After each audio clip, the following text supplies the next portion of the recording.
Aujourd'hui, l'humanité a atteint une nouvelle ère. La technologie est partout, la science dirige nos sociétés, et beaucoup de nos jours remettent en question la légitimité même de l'existence de Dieu. Mais un peu de science éloigne de Dieu, mais beaucoup y ramène. Et si l'idée de l'existence de Dieu serait finalement cohérente avec les fondements établis par la science moderne? C'est ce que l'on va essayer de voir avec les preuves scientifiques de l'existence de Dieu.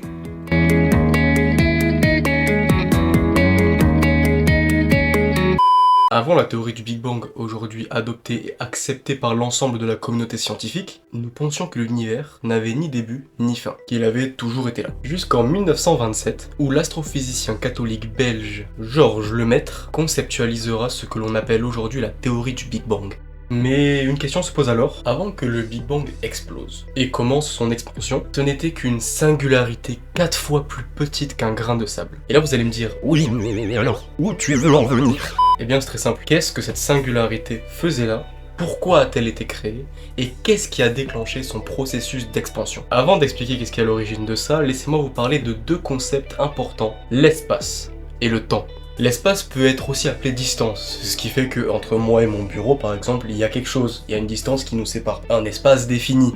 De la même manière que entre la Terre et la limite de l'univers, il y a une distance qui chaque microseconde, à l'instant où on se parle, se creuse de plus en plus et s'éloigne. Et du coup ce concept d'espace et donc de distance est bien défini, c'est quelque chose qui existe et qui est réel. En physique, l'espace et le temps est une représentation mathématique de deux notions qui sont inséparables et qui s'influencent l'un de l'autre. En réalité, ce sont deux versions vues sous un angle différent d'une même chose. Donc maintenant, vous savez que notre univers est basé essentiellement sur ces deux concepts. Vu que le continuum espace-temps et toutes les règles métaphysiques qui en découlent ont été engendrées suite à la création de l'univers, nous pouvons donc savoir avec certitude qu'à l'extérieur de notre univers, les concepts comme le temps et l'espace cessent d'exister. Si dès lors on part du principe que quelqu'un, quelque chose ou quoi que ce soit d'autre ait pu engendrer notre univers, nous savons que cette chose, cette personne ou quoi que ce soit d'autre n'est ni soumis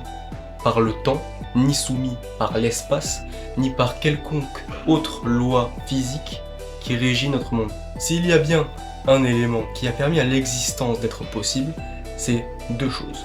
Soit un esprit infiniment supérieur à nous, ou un objet abstrait défiant tout concept que nous connaissons. Mais il est fort à parier que ce soit bien plus probable que ce soit un esprit ou entité supérieure qui soit à l'origine, pour une raison assez simple. On en a très peu conscience, mais l'existence même est d'une improbabilité mathématique hors norme. C'est tellement puissant que le simple fait que nous existons est, en termes mathématiques, impossible. Sauf si on part du principe que tout ça ait été fait exprès. Par exemple, si la gravité de l'univers avait été 0,1 infinité de 0,1 plus faible, l'univers éclaterait. A l'inverse, la gravité de l'univers aurait été 0,1 infinité de 0,1 plus forte, l'univers se serait effondré sur lui-même. La gravité universelle a exactement au zéro près la gravité qu'elle doit avoir pour que l'univers puisse exister.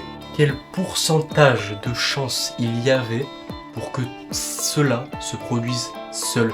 Et encore, je prends que cet exemple-là, mais juste le simple fait que le Big Bang ait engendré l'univers, que de cet univers engendré crée des atomes, que ces atomes entre eux puissent au fur et à mesure commencer à développer de la matière, que cette matière puisse développer des roches, que ces roches puissent développer des planètes, des systèmes solaires avec de l'énergie, des étoiles, que l'un de ces systèmes solaires puisse y abriter une planète contenant de l'eau, que de cette eau et de la lumière du soleil puisse développer une photosynthèse, que cette photosynthèse puisse développer la vie, combien de chances y avait-il pour que tout cela existe?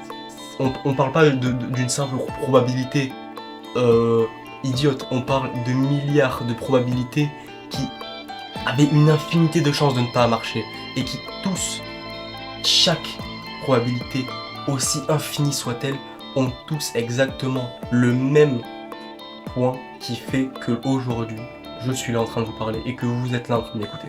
Et tous se corrèlent entre elles pour créer l'existence, la vie. On a une conscience, on est vivant, on peut ressentir, voir, entendre, parler, vous imaginez même pas. Alors que de base on était des atomes, si on se fie réellement à tout ça, nous n'étions que des atomes au fin fond de l'univers glacial, vous ne réalisez absolument pas à quel point tout cela est d'une probabilité improbable.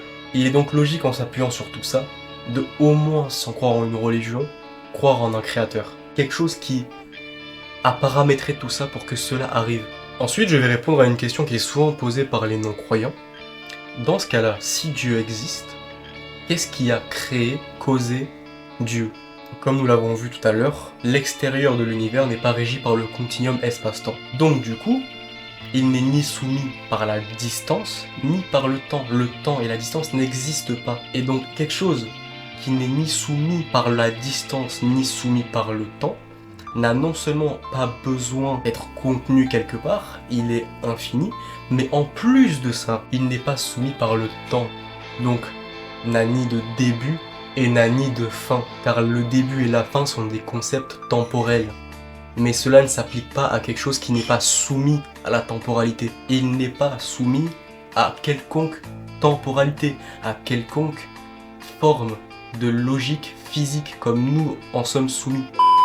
Je vous souhaite une très bonne journée et que Dieu soit avec vous. Là où les gens condamnent, là où les gens verront en moi quelqu'un d'infréquentable. Avec Dieu je suis capable de parler en son nom, de bousculer la jeunesse. Les gens m'ont vu renaître de mes sangs. J'irai là-haut parmi les anges. Je vais monter pour ne plus jamais descendre. Il m'a aimé avant que je ne naisse. Je suis fier de faire partie de ses enfants. Je suis né pour impacter la jeunesse. Je suis prêt à lui dédier toutes mes chansons.